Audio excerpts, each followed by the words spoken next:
temperature the rise. If you leave me a good time, I swear. You are like the oxygen I need to survive. I'll be honest. I'm loving the thought of me. I am so obsessed. I want to chop your. Hey you guys, welcome back to my channel. We are currently in Tijuana because we are flying to Tulum. We're here with like 5 of my other friends.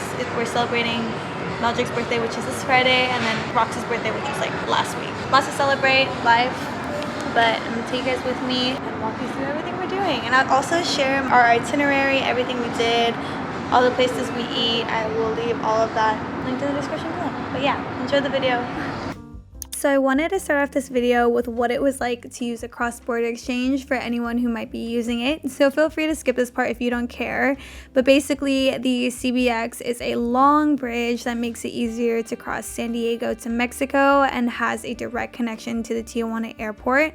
And all we had to do was use our ticket to cross CBX and walk this long-ass bridge until we got to customs. And from there, they checked our immigration form, passport, and scanned our luggage. And then we got to the airport where we went through TSA and waited for our flight at the gate. It's honestly a really straightforward process, especially if you get everything done ahead of time. And luckily, it wasn't busy for us, so the whole thing probably took us 15 to 20 minutes.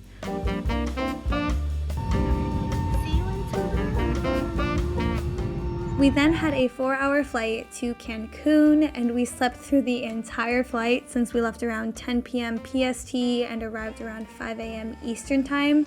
As you can see, we were so excited to land, but we were not done yet. We still had to wait for a taxi driver that we booked beforehand to pick us up from the Cancun airport and drive us about an hour to Tulum.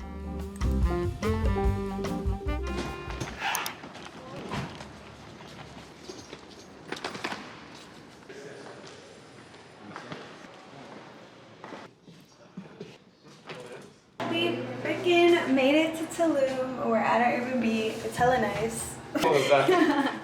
And here is our bathroom. But I think this one is toilet in a hot glass box, and then shower. Here is our bed. We have an outdoor patio. Booked the Airbnb a few months ago. There was like no reviews. We were kind of like, fuck it. Like let's just go and see what happens. Glad we booked it here because it was only like $200 each for 5 nights. Really cheap. But we're gonna unpack and then head to the grocery store and then probably go to the town to get some lunch.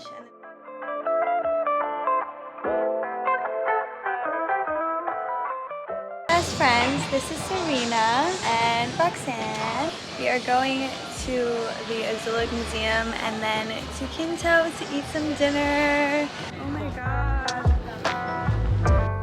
Now, if you're a fan of architecture or like looking at visually aesthetic things like I do, then I would highly recommend coming to this museum, especially if you're planning to eat at one of Azulik's restaurants, since it's free if you have a reservation. And although this place gets a lot of mixed reviews, I personally enjoyed it and thought it was beautiful and super relaxing. And of course, you'll get some really great pictures, but if you go, make sure to take a moment to really appreciate the work. After the museum, we walked right next door to Quinto, and the ambiance of this place had me in a chokehold. Plus, we purposely reserved a table during sunset, but I didn't think we were gonna catch a view like this. It was one of the most breathtaking sunsets I have ever seen in my entire life. Like, we're literally sitting in a bird's nest, looking over the jungle, and that's when it hit me that I was in freaking Tulum with all of my closest friends celebrating life. If that's not a core memory, I don't know what is.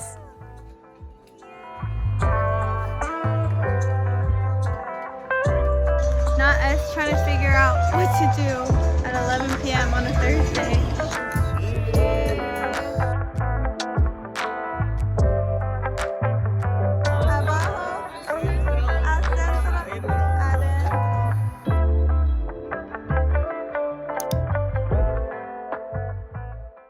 Good morning, it's our second day. The boys are currently making breakfast, and then we're gonna head to the Cenotes, which I'm so excited for. We're gonna go to Gran Cenote, and then we're gonna go to the Tulum Jungle Gym. So I'll take you guys with me, and let's eat some breakfast and get going. Here's the fit. bikini top and this and Tibas. Look at the chefs. Now, if you're not familiar with cenotes, which honestly I wasn't until I came here, they are basically natural sinkholes where the ceiling of the cave has collapsed, leaving an opening to a body of water. And throughout history, cenotes were the only source of water in the jungle for the Mayan civilization and considered sacred by the Mayan people, since they thought of them as the entrance to the underworld. The first cenote we headed to was the Gran cenote, which was about a 15-minute drive from our BnB. We were really excited, but honestly unsure of what to expect. I feel like you always see pictures, but never know what it's really like until you get there. But let me tell you, this cenote was crazy. First of all, it was absolutely stunning, as you can see, and when you're snorkeling, the water is just so clear you can see straight to the bottom and swim with the little fish and turtles. But also, there were caves filled with bats, which I wasn't expecting, so that was kind of cool, but also a bit scary. All in there are like bats, and you can swim through to the other side. Freaking wild.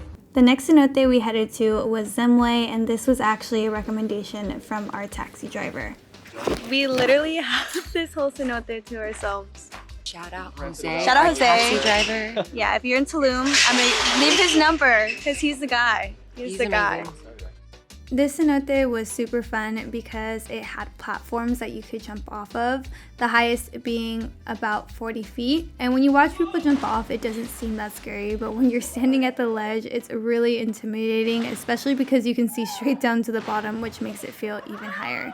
So if you do choose to jump and it's your first time, make sure you keep yourself as straight as possible to avoid getting hurt. Had Zemway by ourselves for like an hour. It was crazy. We're on our way to the Tulum Jungle Gym, but it's right by the beach, which is really nice. Then after the cenotes, we headed to the jungle gym to get a quick workout in because, you know, health. But this was another popular spot we saw people go to when they were in Tulum, so we just wanted to go and check it out.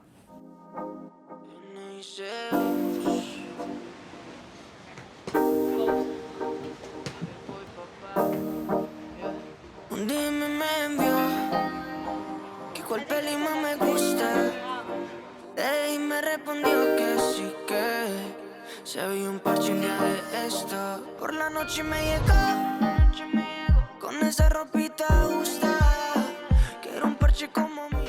The gym was fun. 10 out of 10 would recommend going somewhere by the beach because then you can just run into the water. After the gym, it was finally time to eat and I was starving. We found this taqueria on the side, which was pretty filling and had a really good happy hour before we headed home to get ready for another night out. This day was also officially Meldrick's 25th birthday, so we got him a tres leches cake and forced our boyfriends to do more TikToks with us. Then we ended our night with some delicious street tacos. If you are staying in town, make sure you visit the street food stands. It is the best for late night brunchies and you will thank me later.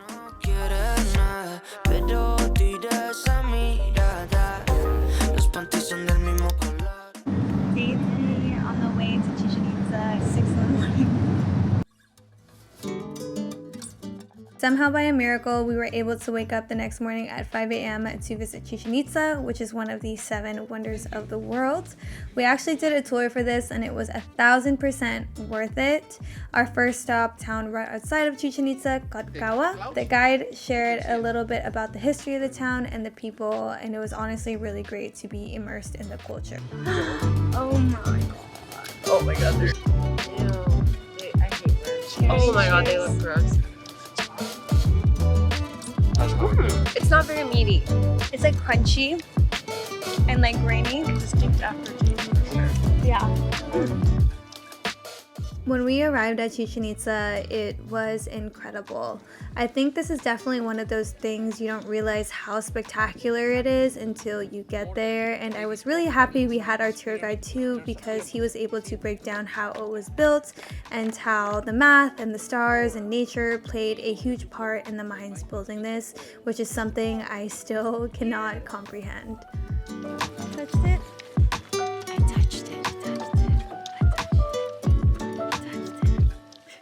Head back. I think the tour guide is taking us to a cenote and we're gonna go eat lunch. It's really hot though. Oh my goodness.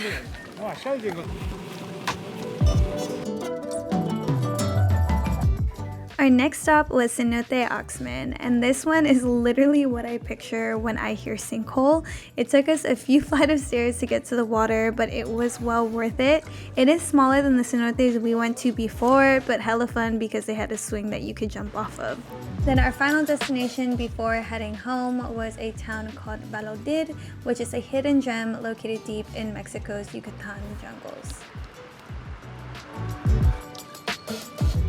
And for our final night and full day, we spent it living it up in Tulum, doing it the Tulum way. So we went out to Mambo nightclub, and then the next day got a beach cabana at Taboo, which was a perfect way to end our trip.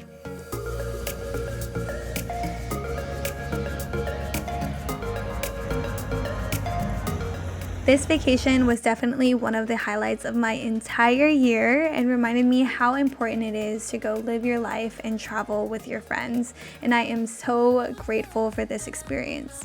So if you're thinking about going to Tulum, I left our whole itinerary in the description box below, and make sure that you still do your due diligence and research the country you're going to before going. But if you do use our itinerary or go to any of the places, let me know how you like it and if you have any other recommendations, because we don't gatekeep here. But thank you all so much for watching, and I'll see you in the next video. Love ya. Bye. My baby, my Valentine. Can I hit the Mickey with the temperature? If you leave me a good time, I swear you are like the oxygen I need.